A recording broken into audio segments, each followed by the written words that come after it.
அடிப்படையில் திரு மதிபாரன் அவர் ஒரு விஷயத்தை தெளிவாக சொல்றாரு. மாட்டை நாங்க எரும மாடு இங்க வெட்டப்படுகிறது அல்லது காளை மாடுகள் கூட வெட்டப்படலாம், அந்த வாதத்துக்கு நான் போல. பசு அப்படிங்கறதா எங்களுடைய தெய்வம், நாங்க அப்படி பாக்குறோம். அதை வெட்டுவேன் என்று சொல்வது முரண்தானே? இன்னைக்கு நான் ஒரு தகவல் இவர் மூலமா புது தகவல், அவர் மூலமா உலகத்துக்கே புதிய தகவல் அவர் சொன்னதா புரிஞ்சுக்கிறேன். பசுமாடு மாடு கிடையாது அப்படிங்கிறது.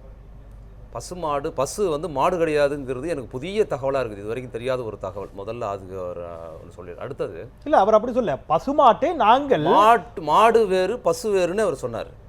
அப்படின்னா பசு என்ன இனம்ங்கிறது எனக்கு பெரிய விசித்திரமா இருக்குது. அந்த விஞ்ஞானத்துக்குள்ள நான் போல இல்ல நாங்க அந்த பார்வையில பார்க்கல. இறைச்சிக்கான ஒரு உணவுக்கான பொருளாக ஒரு விலங்காக பசுவை நாங்கள் பார்க்கவில்லை. அது எங்களுடைய தெய்வம்னு அவர் சொல்றாங்க. பொதுவா தாய் வேறு, சகோதரி வேறு, மனைவி வேறு, அந்த வித்தியாசத்தை புரிஞ்சுக்கிட்டா போதும். ரத்த கண்ணீர் படத்தில் எம்ஆர் ராதா எஸ்எஸ்ஆர்ட்ட கேட்பாரு, சாப்பாடு போடுன்னு சொன்னால் எம்ஆர் ராதா வீட்டுக்கு வாங்கன்னு எஸ்எஸ்ஆர் சொல்லுவார். போடுற கரிசோராக போடுப்பா அப்படிம்பார் எம்ஆர் ராதா. அதுக்கு நாங்கள் வந்து கறியெல்லாம் சாப்பிட மாட்டோம், நாங்கள் சைவ சன்மார்க்க கட்சியை சேர்ந்தவங்கன்னு சொன்னப்போ எம்ஆர் ராதா சொல்லுவார், அட பாவிகளா, இந்த ஊரில் சாப்பாட்டு கூட கட்சி வச்சுருக்காங்க அப்படின்னு. அது சாப்பாட்டுக்கு கட்சின்னு எம்ஆர் ராதா சொன்னார தவிர அடிப்படையில் இந்து சமூக அமைப்பில் சாப்பாட்டுக்கு கட்சி அல்ல, ஜாதி இருக்குது. சைவ உணவு பழக்கம் சாப்பிட்றவங்க உயர்ந்த சாதியாகவும், அடுத்த நிலையில் ஆடு கோழி சாப்பிட்றவங்க அவங்களோட தாழ்ந்தவங்களாகவும், மாட்டிறைச்சி சாப்பிட்றவங்க இவங்க 2 பேரோடு கீழானவர்களுமான இந்து சொசைட்டி அமைப்பு இருக்குது. பார்த்தீங்களா, இதுதான் இந்த மாதிரியான பேச வைக்கிறதுக்கு அடிப்படையாக இருக்குது. இன்னைக்கு எல்லா இடங்களிலும் மாட்டிறைச்சி பரவலாக உண்ணப்படுகிறது. பரவலாக உண்ணப்படுகிறது இல்லை, பரவலாக எங்கே உண்ணப்படும் மாட்டிறைச்சி கடைகள் மூடப்படுது. மாட்டிறைச்சிக்கு தண்டனை, மாட்டிறைச்சி சாப்பிட்டால் கொலைன்னு நடக்கிற சூழல் இப்படி சொல்லாதீங்க. ஒன்று. இன்னொன்று, இவர்கள் சொல்வது போல் இந்து சமூக அமைப்பில் மாட்டிறைச்சியோ அல்லது பசுமாட்டையோ சாப்பிடக்கூடாதுன்னு எங்கேயுமே கிடையாது. அவர் தோழர் தாப்பாண்டின்னு சொன்னது மாதிரி வேத காலத்தில் மிக அதிகமாக மாட்டிறைச்சியில் பசுவை யாகத்தில் பலியிட்டு சாப்பிட்டது தான் அதிகம் ரிக்வேதத்தில். அது மட்டுமல்ல, நீங்கள் பெரிய புராணம் வந்தீங்கன்னா பெரிய புராணத்தில் சொல்லப்படுகிற இறைச்சி முறை கண்ணப்பன் நாயனார் எடுத்துக்கிட்டிங்கன்னா, கண்ணப்பன் நாயனார் கடவுளுக்கு என்ன பண்ணியிருக்கிறாருன்னா பன்றி இறைச்சியை, வேடர் அவர் பன்றி இறைச்சியை கொடுத்துருக்கிறாரு. பன்றி இறைச்சி கூட பரவாயில்லைங்க. இன்னொரு நாயனார், சிறுதொண்ட நாயனார், சிவபெருமானுக்கு என்ன பண்ண, சிவபெருமான் என்ன விரும்பி சாப்பிட்டிருக்காருன்னா பிள்ளை கறி. அது அவருடைய பக்தியை சோதி அதெல்லாம் இருக்குது. இந்து சமூக அமைப்பில் மாட்டுக்கறி இல்ல, அதுதான் சொல்றேன், மனித கறி சாப்பிடுவது கூட இருக்குது. இன்னொன்னு சொல்றேன், இன்னைக்கு இல்ல மனித கறி சொல்லி முடிச்சிடுறேன். மனித கறி, பிள்ளைக்கறி, புராணத்திலேயே பிள்ளைக்கறியை சாப்பிட்டார் சிவபெருமான் ஒன்று சமைச்சு கொடுத்தப்பட்டிருக்கு. அதுக்கு மட்டும் இல்ல, இன்னைக்கு நடைமுறையில காசியில் அகோரிகள் பிணத்தை மனித கரியை தின்றுவளாக இருக்கிறார்கள். இந்து அகோரிகள் மனித கரியை சாப்பிடுவதை இந்து மத தர்மமாகவும், மாட்டுக்கரியை சாப்பிடுவதை மனிதகுல விரோதமாகவும் பார்க்கிற மோசடி. இது அடிப்படையில் அந்த அளவில் நான் உங்களுடைய முதல் சுற்று கருத்தை எடுத்துக்கிறேன். அந்த அளவில் நான் உங்களுடைய முதல் சுற்று கருத்தை எடுத்துட்டு நான் மீண்டும் அடுத்த சுற்றுல உங்ககிட்ட திருப்பி வரேன். திரு நித்யானந்தன், நான் நிறைவாக உங்ககிட்ட வரேன். திரு காஜாகனி, நித்யானந்தன், அடிப்படையிலான உங்களுடைய பார்வை. இவர் நீங்க மதிமாறனுக்கான கருத்துக்கான முதல் சுற்று கருத்துக்கான மறுப்பாக கூட நீங்க உங்களுடைய கருத்தை வைங்க. அகோரிகளை பற்றி அவர் குறிப்பிடுகிறார், பெரிய புராணத்தை பற்றி குறிப்பிடுகிறார், கண்ணப்ப நாயனாரை பற்றி குறிப்பிடுகிறார். கல்லை மிதிக்கிறோம், கல்லை வணங்குகிறோம். மாடு என்பது பொதுவாக மாட்டினத்தை குறிப்பது. அதில் கோ மாதா என்று சொல்லக்கூடிய பசுவை தாயாக கருதுகிறோம் என்று சொன்னால் பசு தாய். திருடர்கள் மனிதர்கள் தான். ஆக மனிதர்கள் எல்லாம் திருடர்கள் அல்ல. இந்த வித்தியாசத்தை புரிஞ்சுக்கிட்டா போகிறோம். எனவே பசு என்பது மாடு தான். ஆனால் பசு மட்டுமே தான் தாய். நான் சொல்வது திருடர்கள் மனிதர்கள் தான். மனிதர்கள் எல்லாம் திருடர்கள் அல்ல. அதை புரிந்து கொண்டால் போதும். மிதிப்பதும் கல்லுதான், வணங்குவதும் கல்லுதான். இதில் உள்ள வேறுபாடை புரிந்து கொண்டால் போதுமானது. நித்யானந்தன் அடிப்படையில்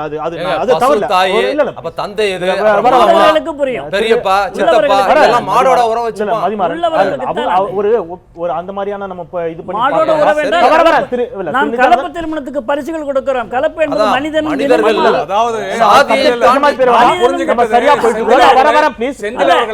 அவர் மணிமாறன் திருமணம் செய்து கொண்டு தாயோடும் மனையோடும் 2 பேரோடும் படுப்பது எந்த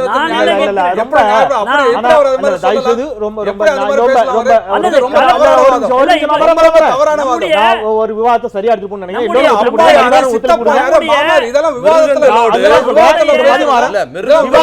சரியான தளத்தில் நடக்கிறது கொஞ்சம் எல்லாரும் ஒத்துழைப்பு.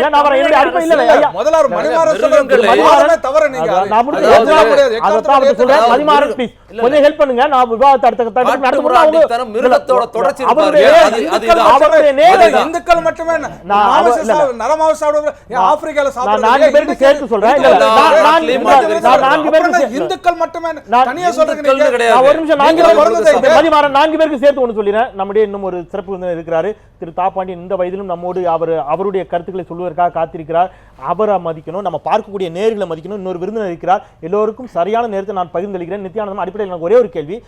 பசுவை தாயாக வணங்கக்கூடிய போக்கு அப்படிங்கிறது உங்களுடைய நம்பிக்கை, அதில் யாருக்கும் மாற்று கருத்து இல்லை. அந்த நம்பிக்கையோடு வளர்க்கப்பட்டவர்கள் இங்கே இருக்கிறார்கள், அந்த நம்பிக்கையோடு இருக்கிறார். அதுல யாருக்கும் மாற்று கருத்து இல்லை. ஆனா அந்த நம்பிக்கையை பக்கத்தில் இருப்பவரின் மீதும் திணிக்க வேண்டும் என்று நினைப்பது சரியா? அப்படிங்கிறார். அதைத்தான் நான் சொல்ல வந்தேன். அதைத்தான் நான் சொல்ல வந்தேன். இவையெல்லாம் நம்பிக்கையின் அடிப்படைகள். ஆனால் நமக்கு அரசியலமைப்பு சட்டம் என்று ஒன்று இருக்கிறது. இந்த நாட்டிலே 24 மாநிலங்களிலே பசுவதை தடை சட்டம் இருக்கிறது. தெளிவா சொல்லுங்க. 24 தப்பு, தவறான தகவல் நித்யானந்தன். பசுவதை தடை சட்டம் அல்ல, கன்று. அது ஒரு பருவம் வரும் வரை அதை பலியிடக்கூடாது அப்படிங்கிறது தான் சட்டம். பசுவதை தடை சட்டம் இருந்தால் மோடி இந்த தேசத்தினுடைய சட்டத்தை மீறி ஒப்பந்தம் செய்தாரா? நீங்க தெளிவா சொல்லுங்க. பசுவிற்காக ஒப்பந்தம் செய்யவில்லை. பசுவையும் காரணத்தை உங்களுக்கு சொல்லுகிறேன். அந்த ஒப்பந்தத்தில் பசு உள்ளடக்கப்பட்டதுதான். நீங்க அந்த வார்த்தை சொல்றீங்க, பசுவதை என்ற வார்த்தை எந்த இடத்துல வரவில்லை. தயவு செய்து நீங்கள் தவறான தகவலை இந்த நிகழ்ச்சியில பதிவு செய்யலாம். பசு என்ற வார்த்தை எந்த இடத்துல இல்லை. நரேந்திரன், நம்ம பதட்டப்படணும். நான் முடிக்கிறேன். இல்ல, ban on cow slaughter என்று இருக்கிறது. ban on cow slaughter, பசுவதை தடைச்சட்ட ஆக்ட் அப்படிதான் இருக்கிறது. இரண்டாவது, இது நீங்க வந்து இது மதமோ மோடி என்று பார்ப்பதை விட இன்னும் ஆழமாக சிந்தியுங்கள். ஏன் பசுவை நாம் சொல்லுகிறோம் என்று சொன்னால், பசு என்று சொல்லும் பொழுது அது நாட்டு பசு. நாட்டு பசு எத்தனை வயதானாலும் கூட அந்த விவசாயிகளுக்கு பலன் தரக்கூடிய அளவிலே இந்த நாட்டிலே பொருளாதார ரீதியிலே பலன் தந்தது. அது கன்று ஈன்றாலும் பால் கறந்தாலும் பால் வற்றி போன பிறகு சாகும் நாள் வரை பால் வற்றி போன பிறகு அந்த மாட்டை வைத்து பராமரிப்பதற்காக கூடிய செலவு எவ்வளவு தெரியுமா ஒரு விவசாயிக்கு? சொல்லுங்க, எவ்வளவு? சொல்லுங்க, நீங்க சொல்லுங்க. 6 ஏக்கர் நிலத்திற்கு 2 மாடு இருந்தால் அதற்கு எரு வெளியிலே வாங்க வேண்டிய அவசியம் இல்லை. சரியான அளவிற்கு அவர்களுக்கு போகம் கிடைக்கும். நம்ம இன்னைக்கு எருவெல்லாம் ஒழித்து நம்ம இன்னைக்கு உரத்திற்கு வந்து அதை கொண்டு வர வேண்டும். அதுதான் வெள்ளைக்காரனுடைய சதி. அதிலே துவங்கியதுதான் மாட்டை வெட்டுவது. சரி, நான் இந்த அளவில் எடுத்துட்டு வரேன். அவர் வேற ஒரு கோணத்துல பார்க்கிறாரு. கிடையாது. சரி, மாடு என்பது விவசாயிகளுக்கான அடிப்படை ஆதாரம். அந்த அடிப்படையில் அது எங்க பலியிடப்படுவதை கூட நம்ம வந்து தடை செய்திருக்கிறோம் அப்படிங்கிற அவருடைய வாதம். இதை ஏன் மதமாக பார்க்கிறீர்கள் அப்படிங்கிற தொடக்க சுற்று கருத்தை வைங்க. நம்ம அடுத்த சுற்றுகளை இன்னும் விரிவாக செந்தில் அவர்களே, நான் வாதத்தை முன்வைப்பதற்கு முன்பு ஒரு அன்பு கூர்ந்த கோரிக்கையை வைக்கின்றேன். இது கருத்து களம், இவ்வளவு ஆத்திரப்பட வேண்டியதில்லை. என் கருத்துக்களை வைப்பதற்கு அனுமதியுங்கள், குறுக்கிட வேண்டாம். மறுப்பு இருந்தால் உங்கள் முறையில் சொல்லுங்கள் என்பதை முதலில் நான் தெளிவுபடுத்தி விட்டு சொல்கின்றேன்.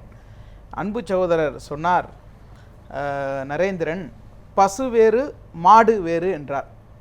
திருப்பதி சமஸ்கிருத பல்கலைக்கழகத்தால் மகாபாத்தியாயர் என்ற பட்டம் வழங்கப்பட்டவர் அக்னிஹோத்திரம் ராமானுஜ தாத்தாச்சாரியார்.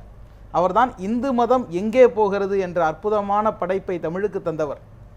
அக்னிஹோத்திரம் ராமானுஜ தாத்தாச்சாரியார் தன்னுடைய நூலிலே குறிப்பிடுகிறார், பசு என்றால் 4 கால் பிராணி என்று பொருள்.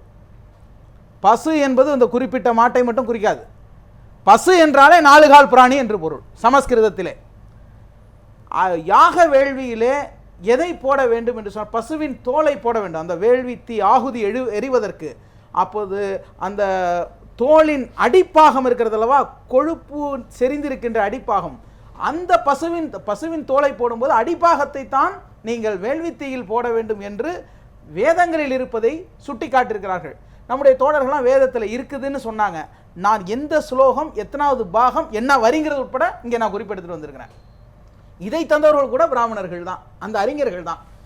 மாடு பலியிடப்பட்டு அந்த படையலிடப்பட வேண்டும் என்பதை ரிக்வேதத்தின் 10ஆம் புத்தகம் 149வது பாடல் சொல்கிறது. மகாபாரதத்துடைய சாந்தி பார்வை அதில் அத்தியாயம் 29 நந்திதேவர் என்கின்ற மன்னர் நவதானியங்களோடு பசுமாட்டின் இறைச்சியையும் பிராமணர்களுக்கு தானம் வழங்கினார் என்ற செய்தி இருக்கிறது. நான் தனி அறையில் உட்கார்ந்து பேசல, பொது மேடையில் பொது ஊடகத்தில் சொல்கிறேன்.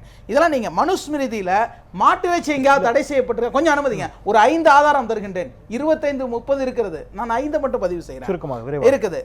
அதுபோல பிரகதாரண்ய உபநிடதம் 6ஆம் பாகம் 4வது அத்தியாயம் 18வது ஸ்லோகம், தம்பதிகளுக்கு ஆண் குழந்தை வேண்டும் என்று சொன்னால் மாலை பொழுதில் அவர்கள் பசு இறைச்சி சாப்பிட வேண்டும். அதற்கு பிறகு உள்ளதெல்லாம் நம் நிகழ்ச்சியில் சொல்ல முடியாது.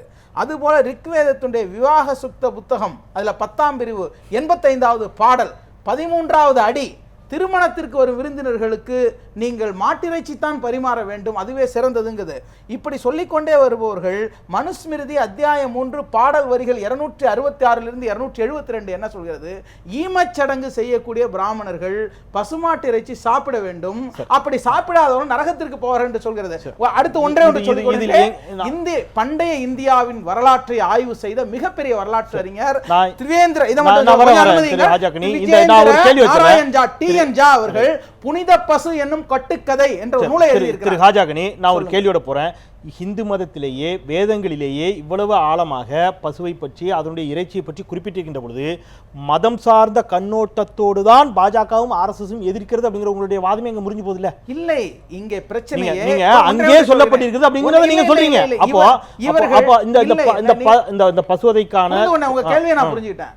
பிரச்சனை என்னவென்று சொன்னால், இந்து சமயத்தை வளர்க்க வேண்டும் என்றோ அதற்கு சேவை ஆற்ற வேண்டும் என்பதோ பாரதிய ஜனதா நண்பர்களுக்கோ சங் பரிவாரங்களுக்கோ நோக்கம் அல்ல. ஒரு பொது எதிரியை கட்டமைத்து சின்ன ஒரு உதாரணம் சொல்றேன். இங்க மதத்தின் கருத்துக்களை இவர்கள் எடுத்துச் சொல்வதாக எடுக்க முடியாது. மாறாக கிலாஃபத் இயக்கத்தின், காந்தியை பற்றி சொன்னார்கள், கிலாஃபத் இயக்கத்தின் போது காந்திக்கு ஒரு நிபந்தனை வைப்போம், முஸ்லிம்கள் மாட்டிறைச்சியை கைவிட வேண்டும், விட்டால் கிலாஃபத்தை காங்கிரஸ் ஆதரிக்க என்ற போது காந்தி மறுத்தார். அந்த நிபந்தனைக்கு அவர் ஒத்துக்கொள்ளவில்லை. நான் இந்த அளவிலே உங்களுடைய முதல் சுற்று கருத்தை எடுத்துக்கிறேன். நான் ஒரு சிறிய இடைவேளைக்கு பிறகு மீண்டும் கூட நரேந்திரன் அவர்களிடமிருந்தே தொடங்குகிறேன். ஒரு சிறிய இடைவேளைக்கு பிறகு இந்தியாவில் இருந்து 2015ஆம் ஆண்டு மட்டும் 2.4 மில்லியன் மாட்டிறைச்சியை நாம் வெளிநாடுகளுக்கு ஏற்றுமதி செய்திருக்கிறோம் என்று சொன்னால், இந்த இடத்தில் ஏன் மதம் தலையீடாகிறது, ஏன் மதத்தை மையப்படுத்துகிறது என்ற கேள்வியை நித்யானந்தன் வைத்திருக்கிறார். அதற்கான காரணம் இருக்கிறது. காரணம், கொல்லப்பட்ட அந்த தாத்ரி கிராமத்தில் கொல்லப்பட்ட அந்த முதியவரை பார்க்க சென்ற மற்ற கட்சிகளுக்கு மத்தியில் அந்த கிராமத்திற்கு சென்ற பாஜக எம்எல்ஏ சட்டப்பேரவை உறுப்பினர் அந்த குடும்பத்தை பார்ப்பதை தவிர்த்து பசு வதை செய்தவர்களை குறித்து பேசியிருக்கிறார். சில சர்ச்சைக்குரிய பேச்சுக்களும் அதில் இடம்பெற்றிருக்கின்றன. இந்த இடத்தில்தான் இது அரசியலாக்கப்படுகிறதா, மதம் சார்ந்த கண்ணோட்டத்தோடு ஆக்குவதற்கான முயற்சிகள் நடைபெறுகின்றனவா என்ற கேள்விகள் எழுகின்றன. ஒரு சிறிய இடைவெளிக்கு பிறகு அந்த கேள்விகளோடு தொடரலாம்.